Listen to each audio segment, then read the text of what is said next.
Hi guys, in this video we're going to show you what a mining project that has a resource of over $20 million Australian looks like. How do we get to that number? How does it work and why do we want to mine it?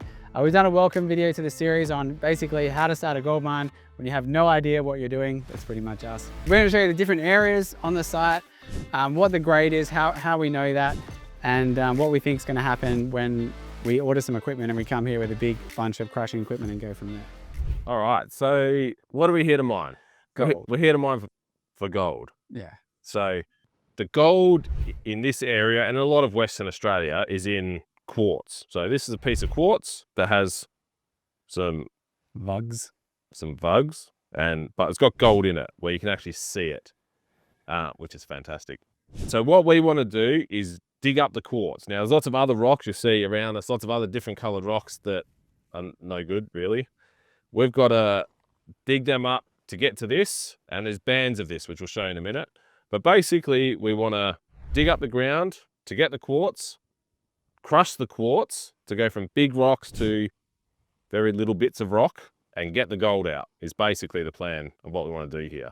So how do they know that there's $20 million worth of gold here, though? So there's what's called a resource or a resource estimate. So there's different grades of resource, and this is a very rough grade. So this isn't like a certified resource. It's JORC compliant. Yeah, so this is not JORC compliant.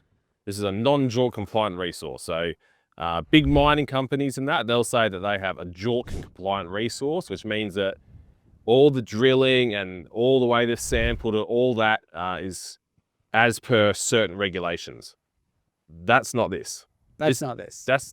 This is not here.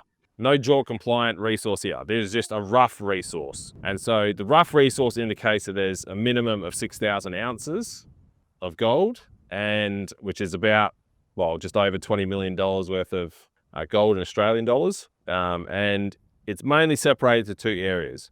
We've got the 3 shaft area, which we're at now, and another area called Minerici. Drilling's been done here, and drilling's been done at the other location.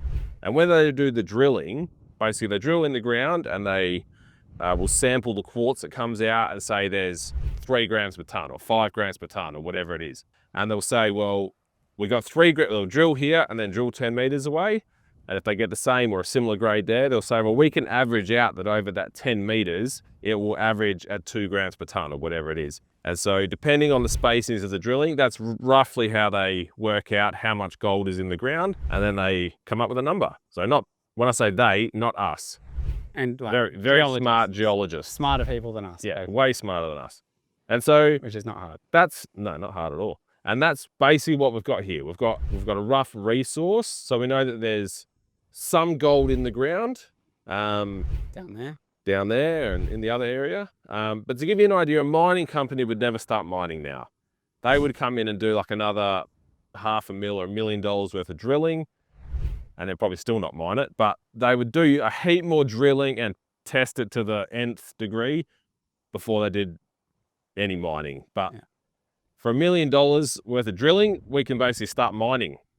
So we were kind of like, well, we've done enough testing, which we'll go into in a minute, but we've done enough research that we feel we can start mining here and produce some gold. And, you know, when you can walk around and find rocks like this that have gold in it that you can see, that's a pretty good indicator. I think that one of the other tests that we did do is we actually took some of the ground from here, some of the malachite, which is the stuff that comes out of the hole. So when the old timers dig a shaft, the rock that's left over is what we would call the malachite. And so back when the old timers were here, they were looking for, so basically like 100 years ago, there was old guys here with hammers and picks and chisels chiseling away at the rock. And there was a whole shaft network. Yeah, there was a deep shaft network down here that went horizontal and stuff. We'll show you some photos and videos of that. We could walk there in. Yeah, so cool. So they were just legends, absolute next level, dead set legends, these old blokes. But they were looking for an ounce to the ton minimum, generally. That's what they wanted from the rock. So for every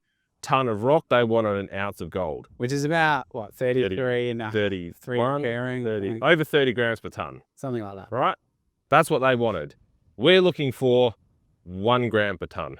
2 if we're lucky. Oh, hey, if we get 2, that's a good day in the park. But we're after a lot less. So what we've done is that from like these mullock heaps, taken away a couple of tons of dirt and run it through a processing plant here in Western Australia and recovered gold from it. So we've actually, and not hand-picked all the good bits, just filled up buckets of all the different colors from the mullock heap, and took away a couple of ton of that and ran it through it, crushed it all up in a processing plant and got the gold out of it. And so we've done that testing. We've done some rock chip sample testing, whereas you do collect the rocks, put them in a bag, send them off to the lab. They crush them and test it very accurately using a bunch of equipment.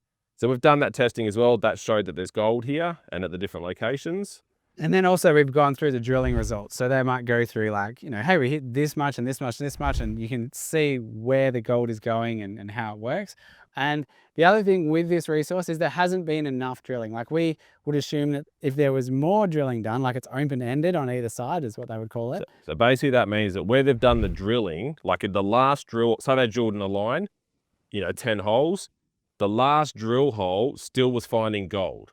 So it hadn't stopped. But so they stopped drilling. But they stopped drilling. So the resource, generally it's assumed that the resource could keep going because it was still going when they stopped and getting good numbers. So the drilling hasn't been exhausted here. No. They haven't done all the drilling and said there's no more gold. They've basically done some drilling, found some gold, and then, you know, looked at other projects or whatever they were doing and then stopped. But for us, it shows that, well, there's not a maximum of 6,000 ounces. Yeah. So I mean, if you're in your right mind and you're a big mining company with heaps of money, you would literally complete that drilling and get a better picture of what's going on.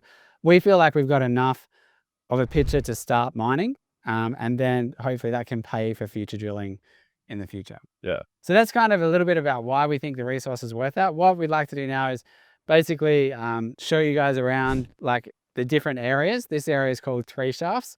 And sort of what that looks like and how we know there's gold here, and it's a bit of history on each location, so you can actually see like what's going on inside the video. Yeah. The other good thing as well, just with this site, with Three Shafts and hopefully Minaruchi, is that it's from the surface. Oh, that's a big thing. So you can see behind us, and we'll go down in there in a minute and show you, but the quartz comes to the surface. So our plan is basically to start mining from the surface and follow the quartz down and just continually follow it down and get the gold. And so that's a lot cheaper, more economical for us, for anyone that's going to do it. If we had gold, but it's 30 meters down, you have to dig a 30-meter hole before you can get to it. Or move 30 meters worth of dirt on the top before you get to it. It's super expensive. Yeah, and so for us, it's lower risk in a sense that we've tested this and we're just going to follow it down.